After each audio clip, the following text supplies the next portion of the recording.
Et oui, la question peut-être se poser, j'exagère peut-être un petit peu, mais on a un Alvaro qui s'est imposé en 2 matchs comme un recours plus que crédible en défense centrale, alors que c'est un joueur prêté avec une option d'achat entre 4 et 8 millions selon le nombre de matchs qu'il joue. On a un Benedetto, tu le disais Michel, il pue le football, il fait des gestes d'attaquant, il a fait un grand match.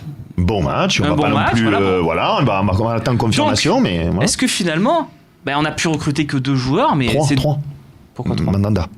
Oui, on a recruté Mandanda aussi. Oui, si tu veux, mais techniquement, on a recruté que 2 joueurs. Est-ce que finalement, ces 2 joueurs sont pas d'excellents coups ? Est-ce que finalement, il faut pas revoir le jugement qu'on a tous du mercato en disant que c'est un mercato pourri ? Parce que personne autour de la table depuis le début ne me dit ce mercato est bon. Est-ce qu'il est si pourri que ça, le mercato ? Moi, déjà pour parler d'Alvaro, parce que pour moi c'est la première satisfaction réelle, parce que Benedetto, ok, mais j'attends encore un petit peu. Oui, on et en fait j'ai l'impression que ce profil a été pris parce qu'en fait Caleta Car, j'ai l'impression qu'on s'est un peu planté en fait, parce que je pense pas. Parce que attends. Au niveau, tu vois, au niveau du travail de relance, tout ça, s'il est confié à Camara, c'est clair, et que pas que. Caleta Car dans le jeu long, Caleta Car dans le jeu long, prend ses responsabilités. Mais après dans l'impact, dans les, tu vois, Alvaro, tu sens le bloc, tu sens que c'est un profil, tu vois, qui est pas très éloigné de Caleta Car, et je me dis, Caleta Car, c'est encore trop. Quand je me dis on s'est trompé, c'est encore trop bleu. Mais je pense en fait que là où je pense que tu te trompes, c'est qu'il était parti pour faire jouer Caleta Car et Camara, et qu'Alvaro c'était un joueur de complément, etc. Et parce qu'il savait qu'il était solide, sauf qu'il s'est déchiré Caleta Car contre Reims avec une passivité hallucinante, et que donc il a changé quelque chose dans la semaine et il a mis Alvaro, et qui s'est imposé par son autorité, son charisme, j'ai envie de dire son charisme, sans être bouffon, sans rien du tout, mais c'est le patron. Tu penses pas que c'est l'anticipation, ça ? Tu penses pas que c'est l'anticipation ? Je ne pense pas. Enfin, je pense qu'Alvaro, moi, il a été pris pour matcher les deux, justement. Déjà, ils ont dit, d'après ce qu'on a su, pas de jeunes. En défense, ils voulaient un mec confirmé. Ils voulaient des jeunes, mais pas en défense. Après, n'oublions pas que Camara était en baisse depuis des mois, et que Camara, il était plus aussi. Oui, donc un troisième complément. Donc il a pris un troisième joueur, et après, c'est les matchs. Ils ont pris un mec, le dossier Camara n'est pas refermé non plus. Il n'a pas signé sa prolongation de contrat. Et puis tu sais que quand tu es défenseur central, tu as des suspensions. Il a pris 2 jaunes les 2 premiers matchs Camara, donc tu sais que ça va tourner. Mais voilà. En ce qui concerne, pour répondre à ta question, Romain, moi je dis que les 2 joueurs que nous avons recrutés, c'est très bien pour l'instant. Encore une fois, il ne faut pas trop s'enflammer. D'accord. Mais il nous manquait 8 joueurs. Il nous fallait 8 joueurs. Oui. Dans le mercato, donc c'est insuffisant. Il reste quand même pourri. Le mercato est pourri carrément, tu dis ? Tu m'as dit que les deux recrues. Les deux recrues sont pas excellentes pour l'instant. Je dis que c'est bien. Si tu regardes la saison dernière, il n'y a aucune recrue qui est bien. Mais d'accord. Déjà, il y a un arrière-gauche, ça fait 4 ans qu'on l'attend, il est où aussi. Le gros problème, c'est qu'il y a un poste qui doit être comblé. Si un arrière-gauche crédible arrive là dans les dernières heures du mercato, est-ce que le mercato il sera raté ? On le dira à la fin du match. Non, insuffisant.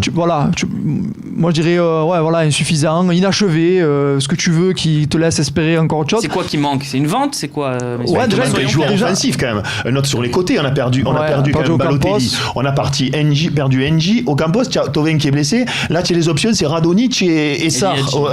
Et Eliadji qui a 17 ans et qui n'a pas fait un match pro. Il te manque quand même un joueur percutant. Il est insuffisant. Après, j'ai envie de te dire, oui. Ça allez, tu es dans la provoque, je vais rentrer dans ta provoque, mon ami. Dans la provoque, je pose une question. Non, mais je vais rentrer dans ton débat.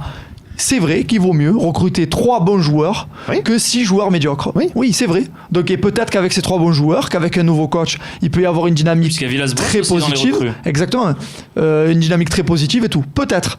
Mais il n'empêche que tu mettrais plus de chances de ton côté à étoffer ton effectif, à déjà mettre un vrai arrière-gauche dans cette défense, à mettre, comme dit Michel, un joueur de couloir.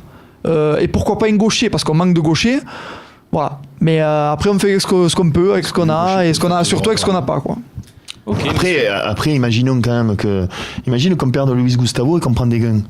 C'est possible. Oui, c'est envisageable. Bien sûr que c'est envisageable. Il te le fait à l'ancienne. Il te fait la danse du ventre. Il te le fait à l'ancienne et dans le sboub. Oui. C'est un scénario que peu de gens... Désolé, on avait essentiellement tout à l'heure, le mot guerrier m'a surpris. Parce que des guerriers, tu en avais 2. Luis Gustavo, éventuellement Rami. Luis Gustavo et Ocampos. Tu es en train de les perdre tous les deux. Donc hier soir, ils sont rentrés normalement. Ils ont fait un match où ils ont mis un peu d'envie. Ils n'ont pas été guerriers non plus. Alvaro et Benedetto. Oui, mais c'est pas des tueurs. Ils ont mis de l'impact. Voilà, sans plus.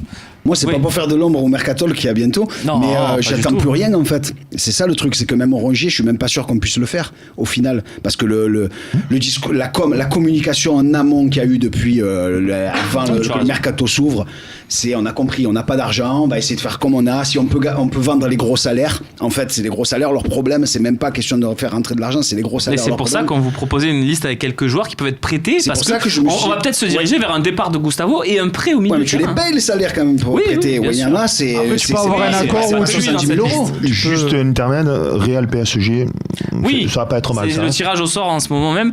Effectivement, le Real affrontera le Paris Saint-Germain, ou plutôt l'inverse. Et il y a un titre super tirage pour Lyon. Je l'ai pas sous les yeux, Michel, si tu veux regarder. On en parlera de toute façon tout à l'heure à la fin de l'émission, mais on reste sur l'Olympique de Marseille si vous voulez. La Ligue des Champions, c'est l'année prochaine, évidemment, grâce à AVB. On passe tout de suite à l'avant-match, car oui, il y a déjà un match ce week-end. C'est la folie, c'est la Ligue 1, c'est magnifique.